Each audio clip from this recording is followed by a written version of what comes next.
Tuhan, saya sampaikan selamat sore menjelang malam dan salam sejahtera dalam Tuhan kita Yesus Kristus. Haleluya. Sungguh bersyukur kita boleh kembali bersama-sama beribadah. Ini adalah pernyataan iman dan kasih kita kepada Tuhan. Mari, pada kesempatan ini kita akan membaca masih di Kisah Para Rasul. Kita akan membaca 20 ayat dari Kisah Para Rasul pasal 14 ayat 8 sampai ayat yang ke-28. Kisah Para Rasul pasal 14 ayat 8 sampai ayat yang ke-28. Demikian firman Tuhan. Di Listra ada seorang yang duduk saja karena lemah kakinya dan lumpuh sejak ia dilahirkan dan belum pernah dapat berjalan. Ia duduk mendengarkan ketika Paulus berbicara. Dan Paulus menatap dia dan melihat bahwa ia beriman dan dapat disembuhkan. Lalu kata Paulus dengan suara nyaring, "Berdirilah tegak di atas kakimu." Dan orang itu melonjak berdiri lalu berjalan kian kemari. Ketika orang banyak melihat apa yang telah diperbuat Paulus, mereka itu berseru dalam bahasa Likaunia, "Dewa-dewa telah turun ke tengah-tengah kita dalam rupa manusia." Barnabas mereka sebut Zeus dan Paulus mereka sebut Hermes, karena ia yang berbicara. Maka datanglah imam dewa Zeus yang kuilnya terletak di luar kota, membawa lembu-lembu jantan dan karangan-karangan bunga ke pintu gerbang kota untuk mempersembahkan korban bersama-sama dengan orang banyak kepada rasul-rasul itu. Mendengar itu Barnabas dan Paulus mengoyakkan pakaian mereka, lalu terjun ke tengah-tengah orang banyak itu sambil berseru, "Hai kamu sekalian, mengapa kamu berbuat demikian? Kami ini adalah manusia biasa sama seperti kamu. Kami ada di sini untuk memberitakan Injil kepada kamu, supaya kamu meninggalkan perbuatan sia-sia ini dan berbalik kepada Allah yang hidup, yang telah menjadikan langit dan bumi, laut dan segala isinya. Dalam zaman yang lampau, Allah membiarkan semua bangsa menuruti jalannya masing-masing. Namun ia bukan tidak menyatakan dirinya dengan berbagai-bagai kebajikan, yaitu dengan menurunkan hujan dari langit dan dengan memberikan musim-musim subur bagi kamu. Ia memuaskan hatimu dengan makanan dan kegembiraan." Walaupun rasul-rasul itu berkata demikian, namun hampir-hampir tidak dapat mereka mencegah orang banyak mempersembahkan korban kepada mereka. Tetapi datanglah orang-orang Yahudi dari Antiokhia dan Ikonium dan mereka membujuk orang banyak itu memihak mereka. Lalu mereka melempari Paulus dengan batu dan menyeretnya keluar kota karena mereka menyangka bahwa ia telah mati. Akan tetapi ketika murid-murid itu berdiri mengelilingi dia, bangkitlah ia lalu masuk ke dalam kota. Keesokan harinya berangkatlah ia bersama-sama dengan Barnabas ke Derbe. Paulus dan Barnabas memberitakan Injil di kota itu dan memperoleh banyak murid. Lalu kembalilah mereka ke Listra, Ikonium dan Antiokhia.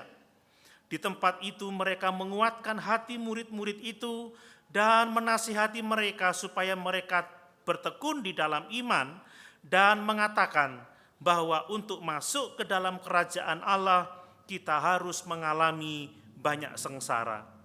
Di tiap-tiap jemaat rasul-rasul itu menetapkan penatua-penatua bagi jemaat itu, dan setelah berdoa dan berpuasa mereka menyerahkan penatua-penatua itu kepada Tuhan yang adalah sumber kepercayaan mereka. Mereka menjelajah seluruh Pisidia dan tiba di Pamfilia.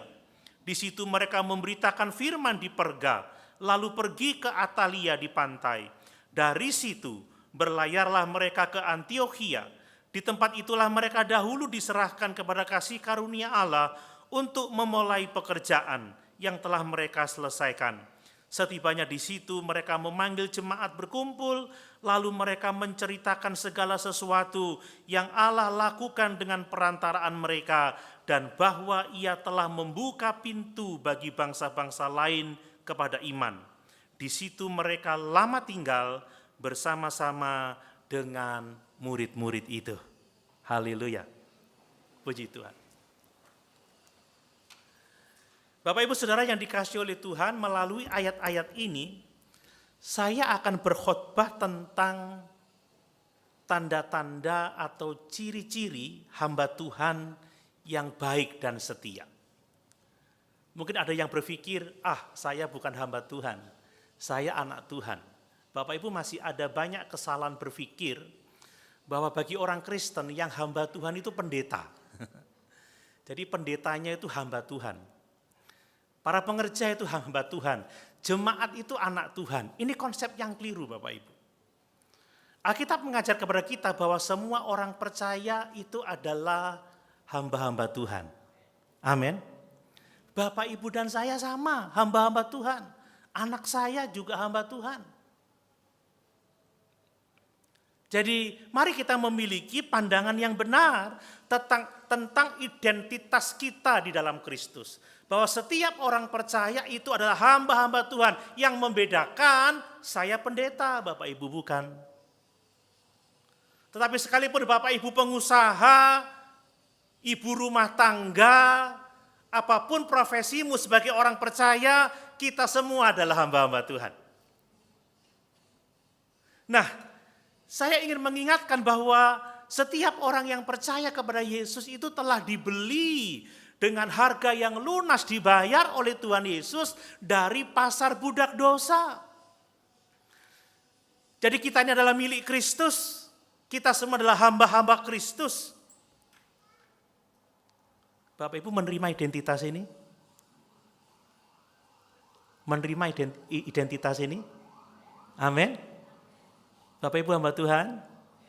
Amin dong, semangat. Ini realitas yang tidak bisa kita tolak. Saya adalah hamba Tuhan, Bapak Ibu adalah hamba Tuhan. Kita sama-sama dibeli dengan darah Yesus. Kita sama-sama milik kepunyaan Allah. Kita sama-sama hamba Tuhan.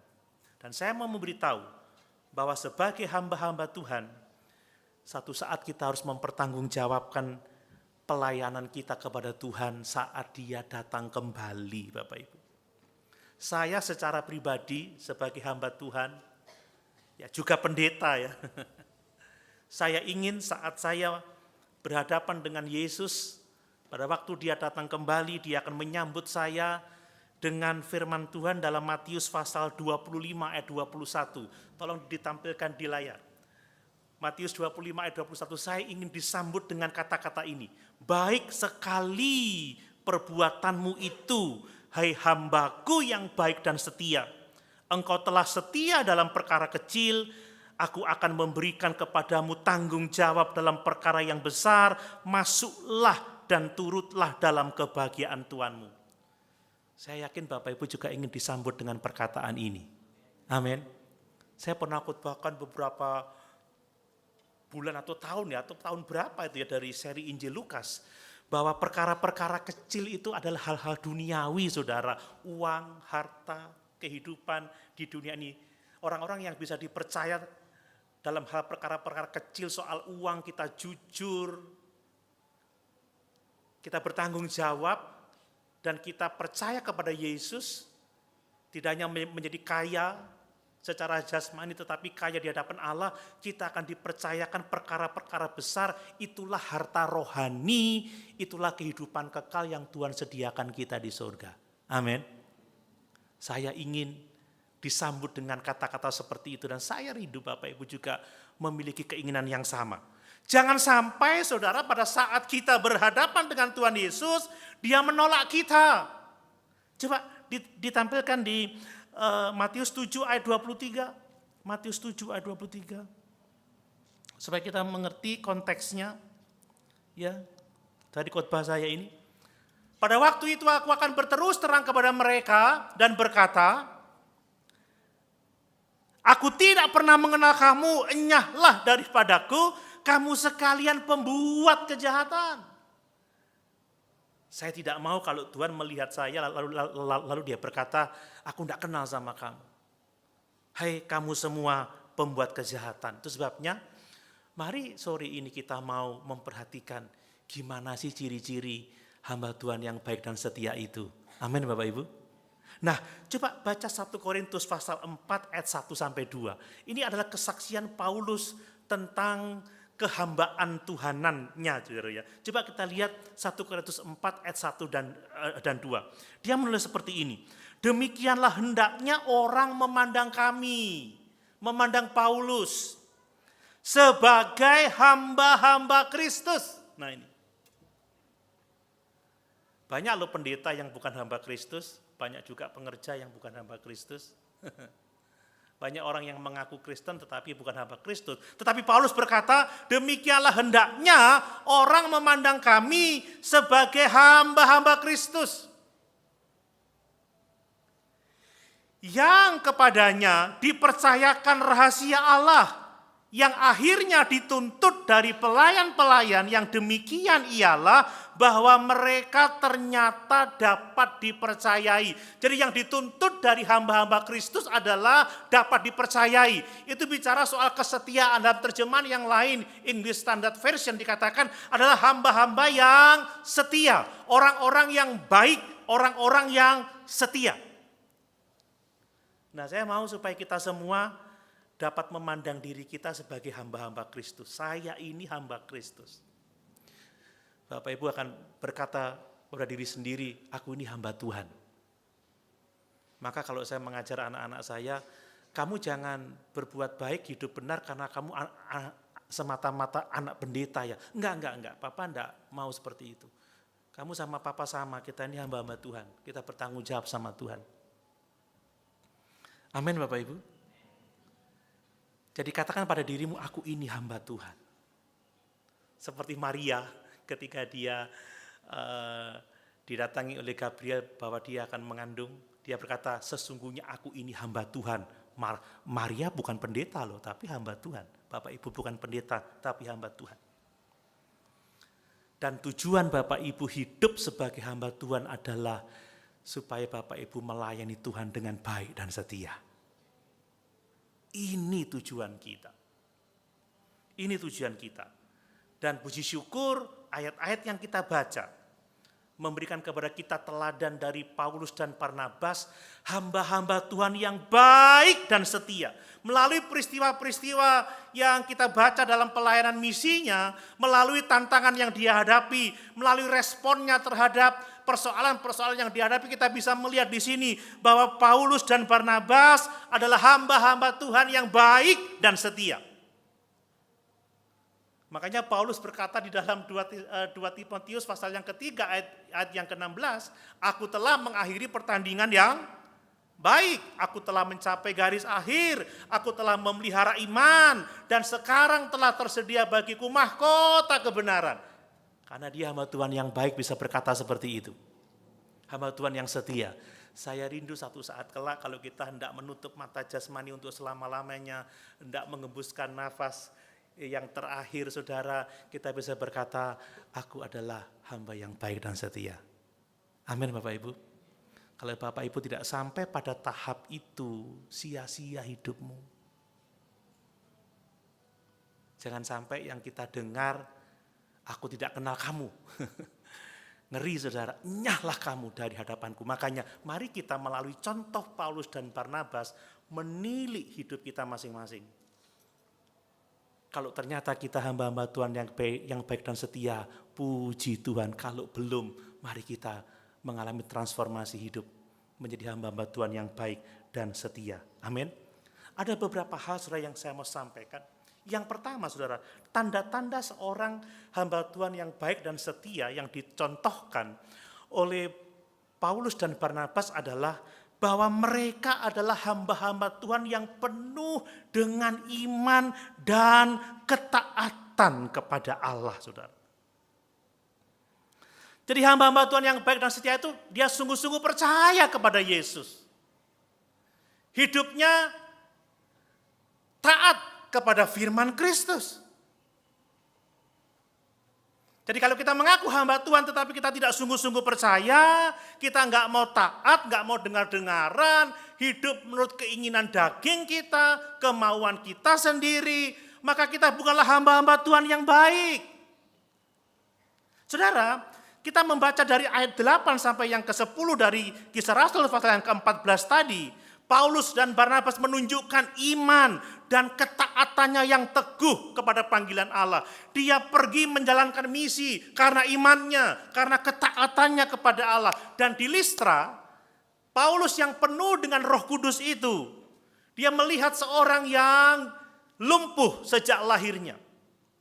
Pada waktu dia berkhotbah, orang ini mendengarkan Paulus dan Paulus melihat bahwa orang ini beriman dan dapat disembuhkan. Bapak Ibu, saya yakin Paulus melihat orang ini beriman dan dapat disembuhkan bukan karena penglihatannya sendiri, tetapi disebut dia yang penuh Roh Kudus itu, diberi pengertian, diberi tahu, diberi hikmat, bahkan dapat saya katakan diperintahkan, saudara. Ayo, orang ini percaya. Ayo, orang ini dapat disembuhkan. Maka bertindaklah, katakan supaya orang ini disembuhkan dalam nama Tuhan. Dan sungguh saudara, Paulus taat. Paulus taat. Dalam iman dan ketaatannya Paulus memerintahkan orang ini untuk berdiri tegak di atas kakimu. Dan apa yang terjadi? Orang ini berdiri tegak di atas kakinya, jalan mondar-mandir dan disembuhkan oleh Tuhan. Amin saudara. Saya mau mengatakan bahwa tindakan penyembuhan ini bukan hanya mau menunjukkan mujizat saja, tetapi ini merupakan bukti dari iman yang sungguh-sungguh kepada Allah dan bukti ketaatan yang sungguh-sungguh kepada Allah. Saudara bayangkan ya, kalau saya berpikir, bahwa kalau aku ngomong, kamu berdiri tegak di kakimu, jalan. Kalau enggak jalan gimana saudara? Mungkin kalau saya diliputi kebimbangan, benar tak aku bisa menyembuhkan orang ini. Tetapi tidak dengan Paulus. Paulus tahu persis suara dari Roh Kudus. Paulus tahu persis pimpinan Tuhan dan tatkala Tuhan berbicara kepadanya, dia percaya dan dia bertindak dan dia melihat kemuliaan Allah dinyatakan. Amin. Bapak Ibu, ayat-ayat ini menginspirasi kita saudara. Supaya sebagai hamba-hamba Tuhan, kita ini mau percaya kepada Allah dengan sungguh-sungguh. Kita ini mau dengar-dengaran pada firman-Nya. Dan kita mau taat melakukannya sekalipun mungkin saudara ya. Ada pikiran-pikiran yang masuk ke dalam hidup kita meragukan apakah benar suara itu. Apakah benar akan terjadi seperti yang dikatakan oleh Roh Kudus. Tapi sebagai orang-orang percaya, kita harus berani bertindak.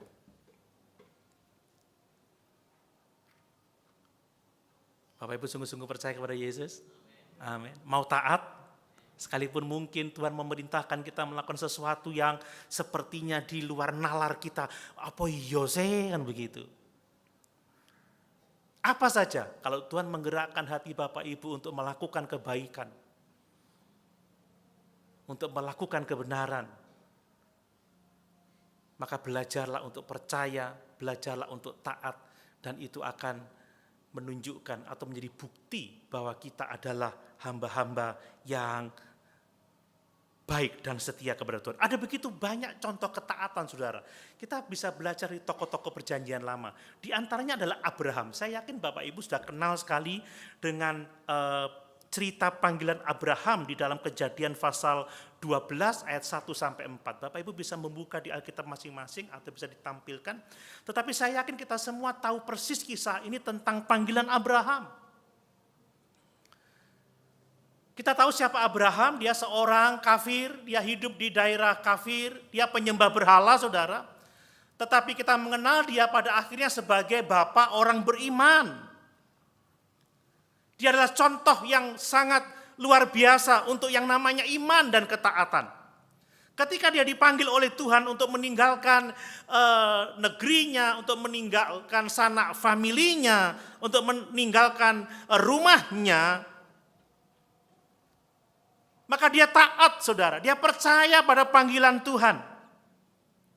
Dia taat sekalipun dia tidak tahu kemana harus pergi.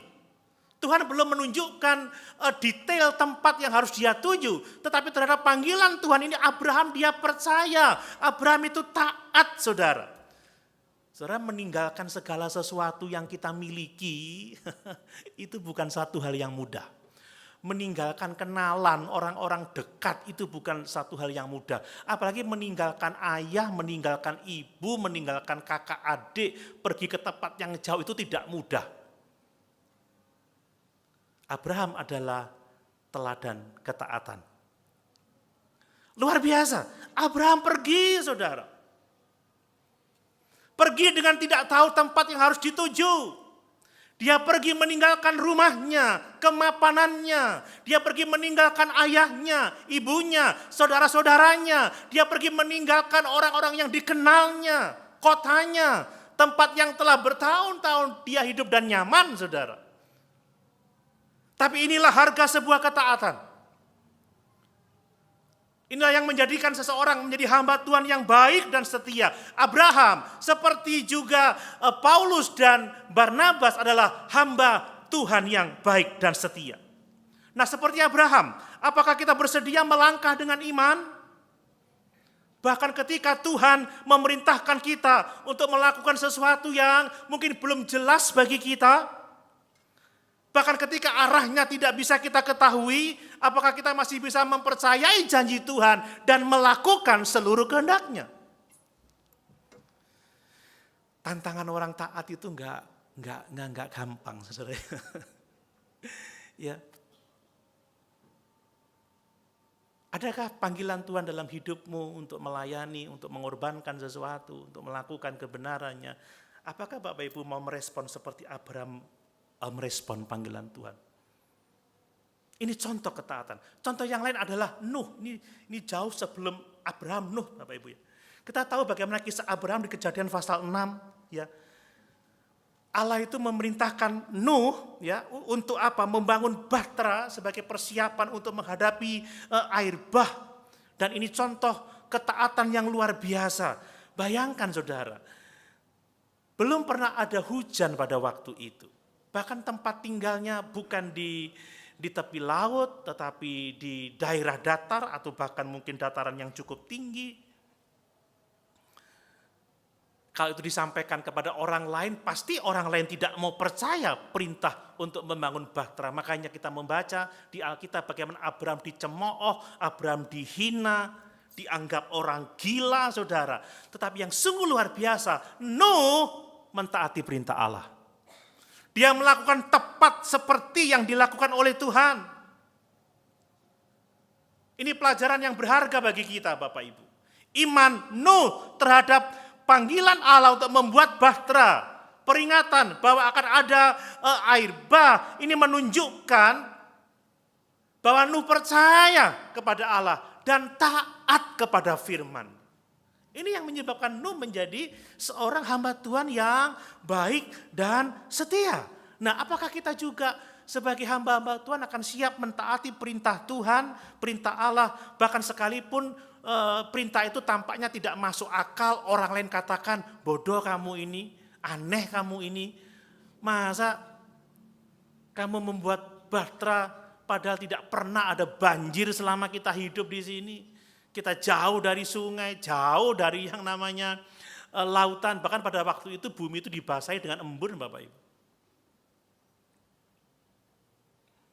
Tapi Nuh memilih percaya dan taat kepada Tuhan. Bagaimana dengan kita? Apakah kita siap untuk mentaati Tuhan? Tatkala perintahnya mungkin dianggap aneh, bertentangan dengan pemikiran orang banyak. Tapi hamba yang baik dan setia, dia memilih percaya dan melakukan firman Tuhan. Amin. Waduh, kalau mau bilang contoh, masih banyak contoh, Bapak Ibu pasti ingat runtuhnya tembok Yeriko itu seperti apa ya di Yosua pasal 6 itu saudara ya. Ini juga contoh ketaatan ya. Ketika Yosua diperintahkan oleh Allah mengikuti strategi perang yang aneh saudara. Ini mau merobohkan tembok. Kalau saya suka nonton film-film yang lama-lama itu ya, peperangan lama-lama itu biasanya mereka pakai ketepel yang besar itu ya dengan batu gede-gede dilempar untuk jebol untuk jebol tembok musuh atau benteng musuh. Dia akan mendobrak pintu gerbang dengan kereta dengan penyodok untuk membuka pintu. Mereka memakai tangga-tangga yang hebat. Tapi ini aneh. Ayo kumpul imam-imam. Ayo di belakangnya berbaris rakyat, tentara. Ayo dalam 6 hari keliling, tiap hari keliling satu kali. Apa nih? Apa hubungannya sama merobohkan tembok? Ini strategi apa nih? Muter sekali, istirahat lagi. Besok lagi muter sambil nyanyi-nyanyi. Besok lagi hari ke-7 muter 7 kali. Saudara, itu kan strategi yang aneh ya. Aneh sekali. Tapi ini contoh ketaatan yang luar biasa. Bagaimana Yosua dan bangsa Israel taat kepada firman, dengar-dengaran, percaya sungguh. Dan ketika mereka melakukan strategi yang aneh itu saudara. Wow, tembok itu runtuh saudara. Bapak Ibu percaya kisah ini? Amin. Ini kisah Alkitab. Nah, dapatkah kita dengan setia mempercayai Tuhan? Dapatkah kita dengan sungguh-sungguh melakukan firman-Nya sekalipun mungkin yang diperintahkannya itu sepertinya aneh, bertentangan dengan akal sehat, bertentangan dengan pikiran umum? Orang Kristen yang taat itu dipandang oleh dunia orang gila. Ya, seperti Paulus, para rasul itu sampai mereka dibunuh karena apa? Dipandang aneh, tapi mereka taat. Bukan aneh maunya sendiri tapi aneh karena mereka mentaati firman Tuhan. Bagi dunia, kebenaran firman Allah itu aneh, tapi tidak bagi orang yang percaya kepada Tuhan. Amin. Masih kita melihat Esther ketika dia tahu barang siapa menghadap perintah raja tanpa dipanggil, itu resikonya mati saudara. Tapi Esther dalam tuntunan Allah untuk menyelamatkan bangsa Israel, dia berani menanggung resiko. Dia mengumumkan puasa kepada semua bangsa Israel di Puri Susan yang akan dibunuh oleh karena pekerjaan Haman yang jahat itu. Lalu dia berkata apa? Oke, aku akan menghadap raja. Sekalipun kalau aku harus mati saat itu, biarlah aku mati. Saudara berani menanggung resiko untuk mentaati firman Tuhan? Halo? Oh, kalau mati pasti nggak ada yang amin ini. Amin. Oh ya, no si anu ya. Nggak bahaya tah? Oh enggak. Memang ikut Tuhan bahaya Bapak Ibu. Tapi upahmu besar di surga. Amin. Lihat gereja mula-mula. Bapak Ibu ingat saya khotbahkan di pasal yang keempat ketika saya khotbahkan tentang khotbah Petrus. Petrus habis khotbah ditangkap di penjara saudara. Tetapi oleh karena pertolongan Tuhan dia dibebaskan dengan cara yang ajaib lalu dia diancam. Petrus, jangan kamu memberitakan Injil lagi. Jangan kamu memberitakan nama Yesus lagi. Tetapi apa kata Petrus? Silahkan pikir sendiri. Silahkan putuskan sendiri. Yang benar mana? Lebih taat kepada Allah atau kepada manusia? Berani saudara. Siap menanggung resiko. Kadang-kadang saya juga ditantang untuk memberitakan kebenaran yang mungkin berat, mungkin sulit, sukar dipahami, tetapi pikir sendiri. Lebih baik Bapak Ibu mendengarkan firman Tuhan atau cerita saya sendiri.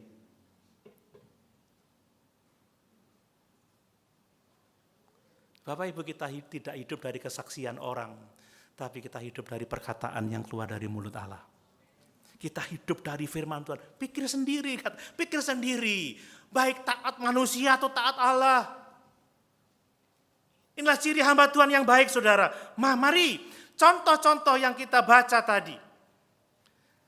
Paulus, Barnabas, kita melihat Abraham, kita melihat Nuh, kita melihat Yosua, kita melihat Esther, kita melihat Petrus. Mereka adalah hamba-hamba Tuhan yang baik dan setia. Ditandai dengan apa? Iman yang sungguh-sungguh kepada firman Allah. Sekalipun firman itu harus dibayar dengan harga yang sangat mahal. Dibutuhkan pengorbanan yang sangat besar. Tapi hamba Tuhan yang baik, hamba Tuhan yang setia, dia akan percaya dengan sungguh-sungguh. Dan dia akan taat kepada firman. Dan buahnya adalah rencana Tuhan digenapi. Amin. Kita melihat berkat-berkat Tuhan dinyatakan. Tetapi sekali lagi kita membutuhkan ketaatan yang sungguh-sungguh kepada Tuhan.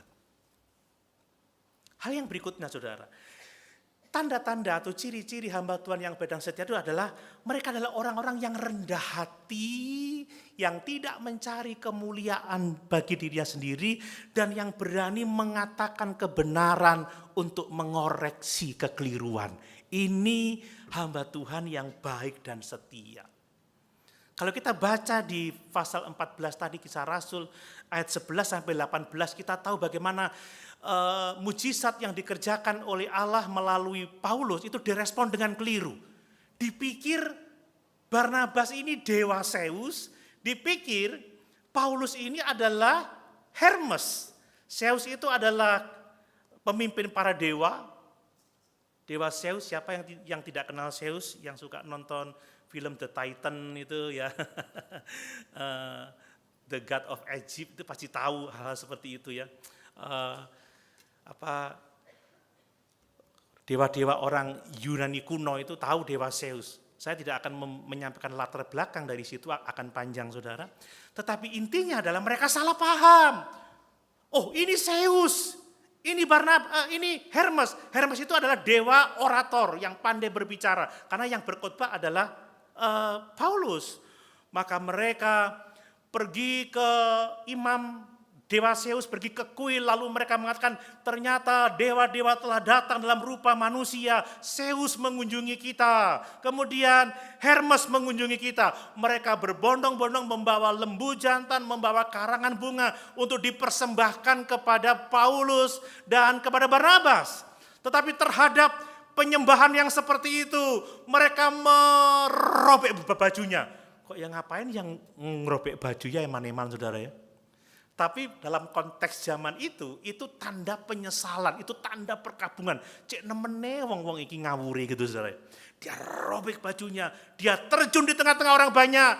Aku bukan dewa, aku manusia biasa. Ini bicara soal kerendahan hati saudara. Ini bicara soal orang yang tidak mencari kepentingan sendiri. Ini bicara orang yang tidak mencari kemuliaan bagi dirinya sendiri. Dia melayani untuk kemuliaan Tuhan, bukan untuk kemuliaan dirinya sendiri. Hamba Tuhan yang baik itu membawa orang kepada Yesus, membawa orang mengagumi Yesus, membawa orang memuja Yesus, bukan membawa orang untuk memuja dirinya, memuja organisasinya, memuja kumpulannya. Oleh melok kumpulan itu enak. Enggak saudara, sing enak itu ikut Yesus. Amin. Tapi enak-enak sakit saudara, karena tadi dikatakan ikut Tuhan ada penderitaannya. Amin Bapak Ibu. Wah kalau saya sudah mulai mengarahkan Bapak Ibu untuk melihat saya, mengagumi saya, mengkultuskan saya, tinggalkan saya.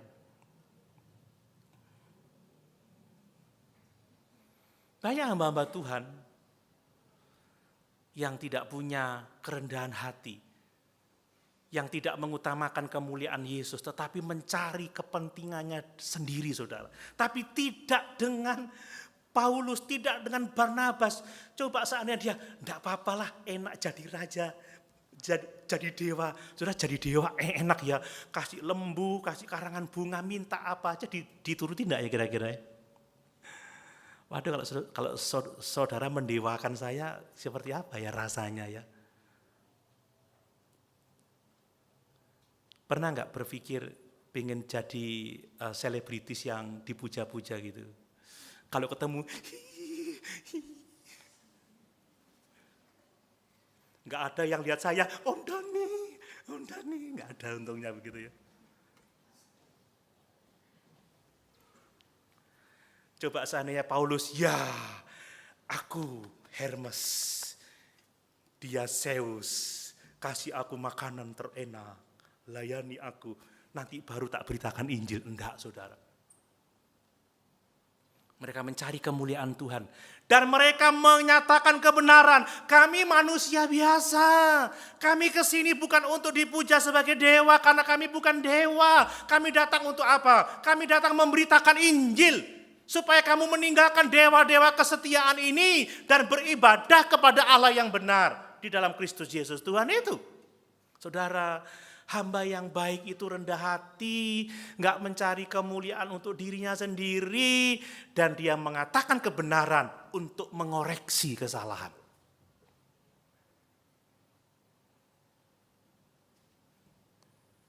Memang jadi seperti ini tidak gampang, saudara. Makanya dalam pelayanan kita, saudara ya, Bapak Ibu, pastikan bahwa kalau kita melayani itu untuk mencari kemuliaan Tuhan. Amin. Kalau melayani ini itu untuk mengagungkan Yesus, untuk meninggikan Yesus.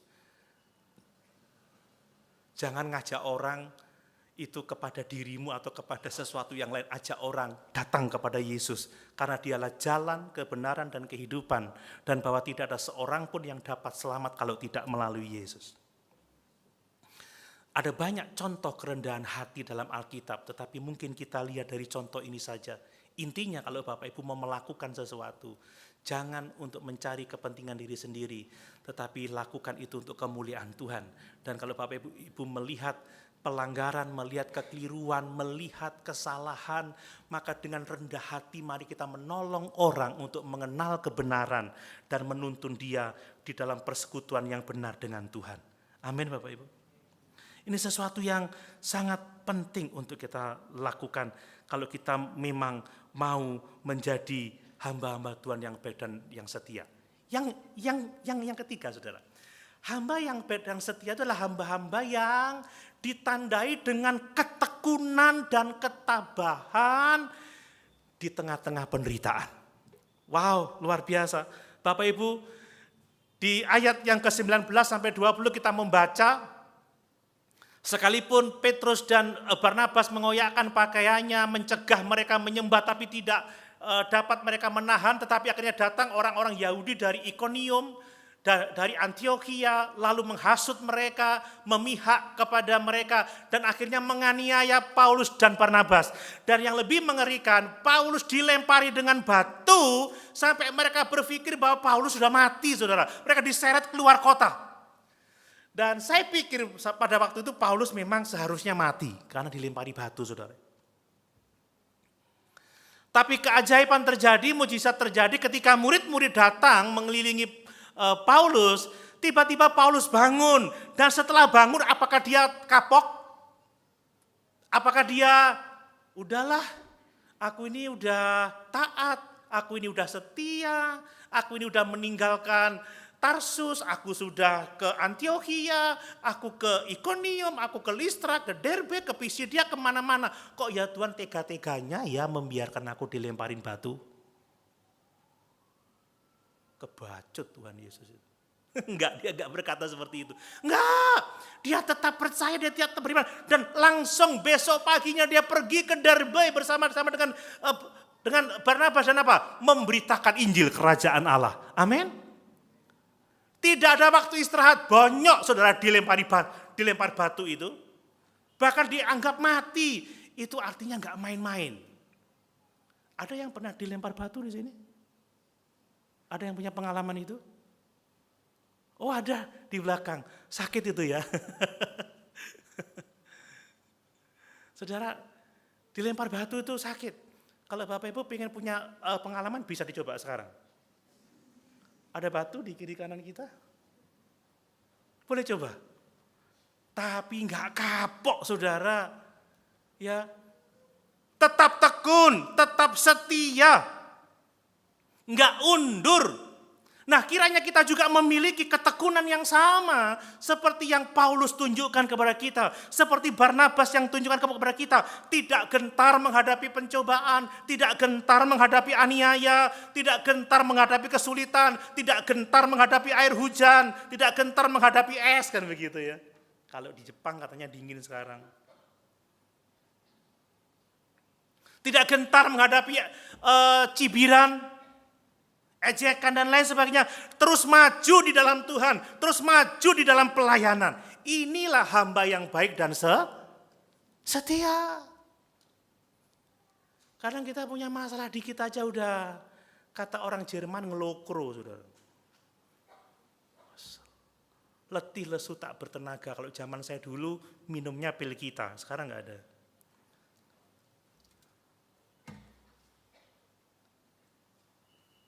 Mau bertekun, amin.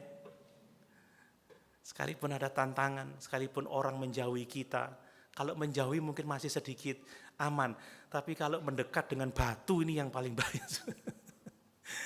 Ya. Halo, semangat di dalam Tuhan, amin. Banyak contoh ketekunan di Alkitab, saudara, ketekunan Ayub dalam penderitaannya, Daniel di gua singa, belum lagi perumpamaan tentang janda dan hakim yang lalim itu bertekun, tidak menyerah, ditolak, tetap terus berusaha. Bahkan seorang perempuan dari Sirofenisia yang dikatakan anjing oleh Tuhan tetap setia, tetap bertekun sampai dia mendapatkan mujizat, anaknya disembuhkan oleh Tuhan. Ku tak akan menyerah, amin, pada apapun juga. Sampai di situ aja.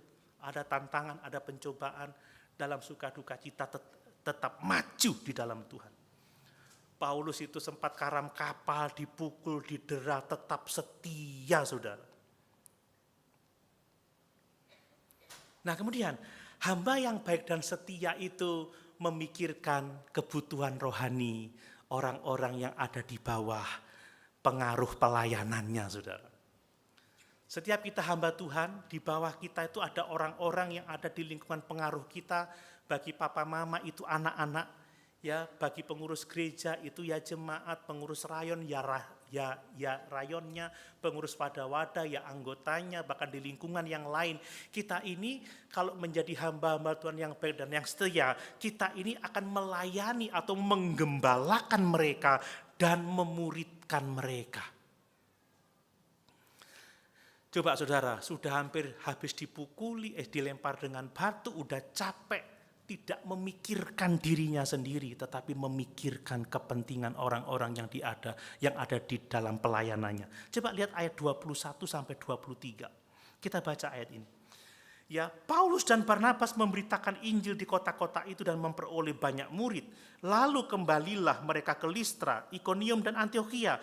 Di tempat itu mereka menguatkan hati murid-murid itu dan menasihati mereka supaya mereka bertekun di dalam iman dan mengatakan bahwa untuk masuk ke dalam kerajaan Allah kita harus mengalami banyak sengsara. Bapak Ibu, mengikut Tuhan itu tidak gampang. Mengikut Tuhan itu banyak harga yang harus dibayar. Makanya butuh digembalakan dengan firman, digembalakan dengan kebenaran. Paulus ketika dia kembali ke tempat di mana dia diutus, dia menguatkan hati para murid. Menghibur mereka, saudara. Menasihati supaya tetap tekun di dalam Tuhan. Mengingatkan selalu bahwa ikut Tuhan itu ada penderitaannya. Bapak Ibu, penting sekali kita bertekun di dalam Tuhan. Amin. Tetapi untuk itu kita sebagai pelayan-pelayan Tuhan, sebagai hamba-hamba Tuhan, kita harus terus mendoakan orang-orang yang ada di bawah kepemimpinan kita. Bapak Ibu saling mendoakan, amin. Kami terus mendoakan Bapak Ibu. Kalau mau gabung yuk jam 9 malam. Kami terus berdoa.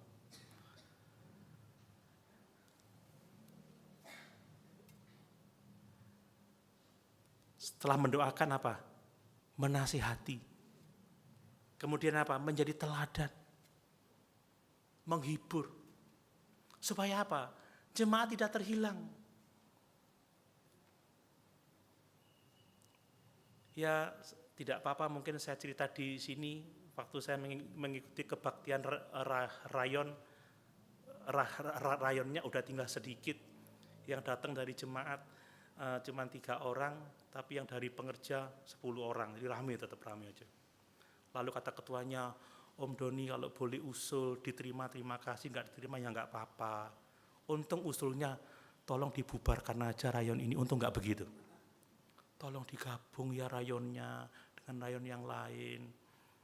Yang satu begini, yang satu begitu, yang satu begono begini.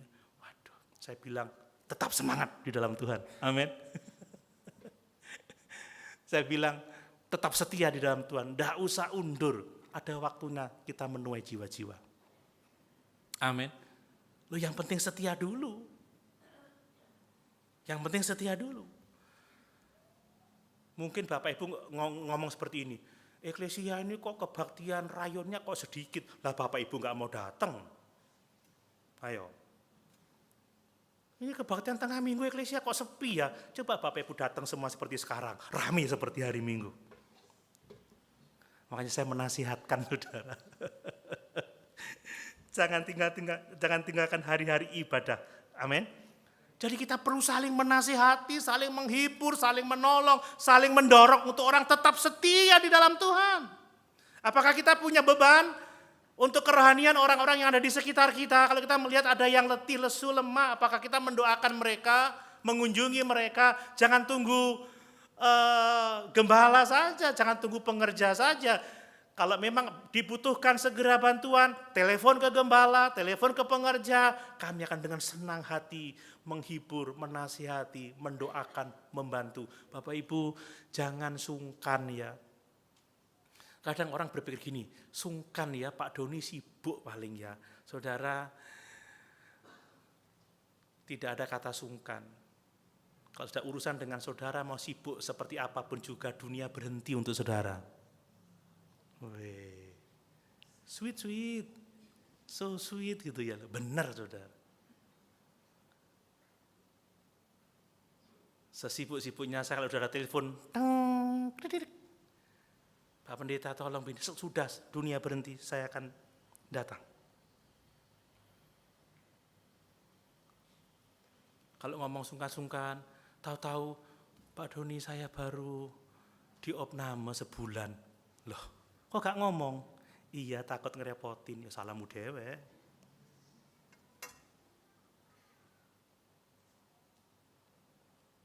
Kan kita butuh mendoakan, amin Bapak Ibu. Kalau nggak ada info seperti apa, nanti ada omong-omongan, wah Pak Pendeta nggak mengunjungi kita, ya lah nggak tahu loh saudara. Karena saya bukan Allah yang maha tahu.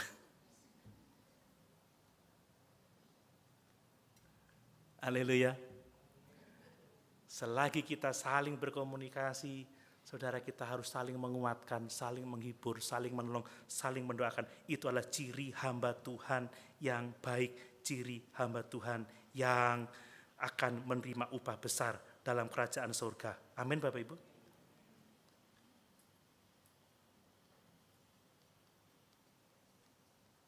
Yang terakhir saudara, bahwa hamba Tuhan yang baik adalah hamba Tuhan yang terus bekerja dalam pemberitaan Injil dan dalam pemuritan, tetapi juga memperhatikan dirinya sendiri.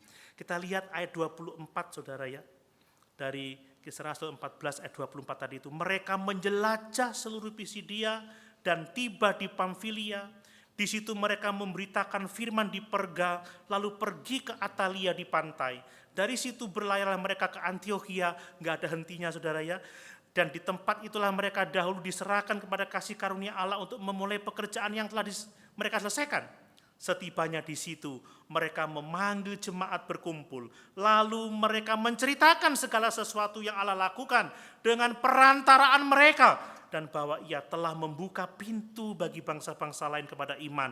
Di situ mereka lama tinggal bersama-sama dengan murid-murid itu.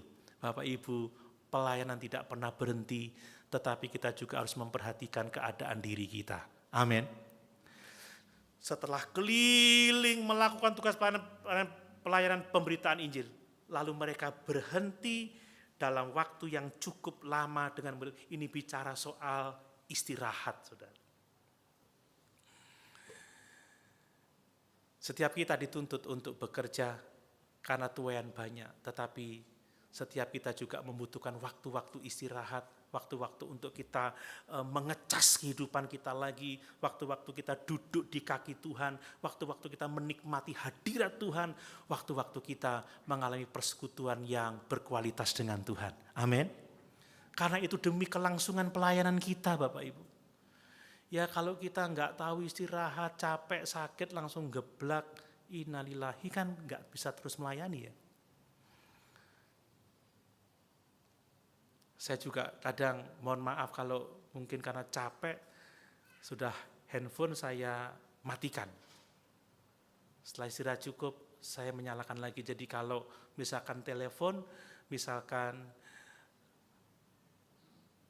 nomor yang Anda hubungi sedang tidak aktif atau di luar jangkauan, maka tinggalkan pesan. Amin Bapak Ibu. Oh ini pendeta kok jahat ya ini, gak gelem nerima teleponku. Jangan-jangan aku diblokir ini. Enggak saudara. Mungkin saya lagi kecapean, lagi butuh istirahat, butuh rehat. Ya semua orang, semua kita butuh istirahat. Betul Bapak Ibu? Tinggalkan pesan. Pasti dibaca, pasti dibales. Tapi ada waktunya dulu saya benar-benar tidak membaca pesan. Sampai-sampai ada yang marah sama saya. Jadi karena banyaknya pesan, numpuk banyak. Lupa. Tiba-tiba membaca pesan setelah sebulan masuk di kotak pesan saya. Tapi sungguh tidak ada maksud sedikit pun untuk mengabaikan, tetapi itulah manusia saudara. Kita boleh semangat kerja, tapi ingat kita juga manusia yang penuh dengan kelemahan, penuh dengan keterbatasan. Kita butuh waktu-waktu istirahat, kita juga perlu menghargai istirahat orang lain, dan kita saling mendukung, saling mendoakan supaya tetap kuat di dalam Tuhan, sehingga pelayanan kita terus berlanjut untuk hormat dan kemuliaan bagi Tuhan Allah kita. Amin. Ya pengerja-pengerja juga perlu tidur. Saya dulu pernah praktek saudara ya, pernah praktek itu ya maaf ya, Bapak pendeta ini tidurnya paling lama 3 jam. Nah kalau dia bangun, pengerja harus bangun. Jadi saya pengerja tiap hari tidurnya 3 jam. Hari ke-4 migrain saudara. Hari ke-7 vertigo saudara. Hari ke-8 ambruk wis. Saya kemarin aja sempat vertigo lagi. Makanya saya hari Jumat itu saya setelah mengajar jam 1 saya matikan semua. Saya istirahat semalam. Wah pulih segar kembali. Mari hamba Tuhan yang baik itu dia tetap melayani, tetapi juga memperhatikan kebutuhannya akan Tuhan. Amin. Kebutuhannya waktu-waktu istirahat supaya apa? Supaya dapat terus berkelanjutan pelayanannya. Mau melayani Tuhan, amin? Amin? Mari, kita menjadi hamba-hamba Tuhan yang baik. Sebab dia telah membeli kita dengan darahnya yang sangat mahal, yang kita peringati melalui perjamuan Tuhan. Mari kita mengucap syukur dan mendedikasikan hidup kita untuk melayani Tuhan dengan baik dan setia. Mari sama-sama kita berdiri.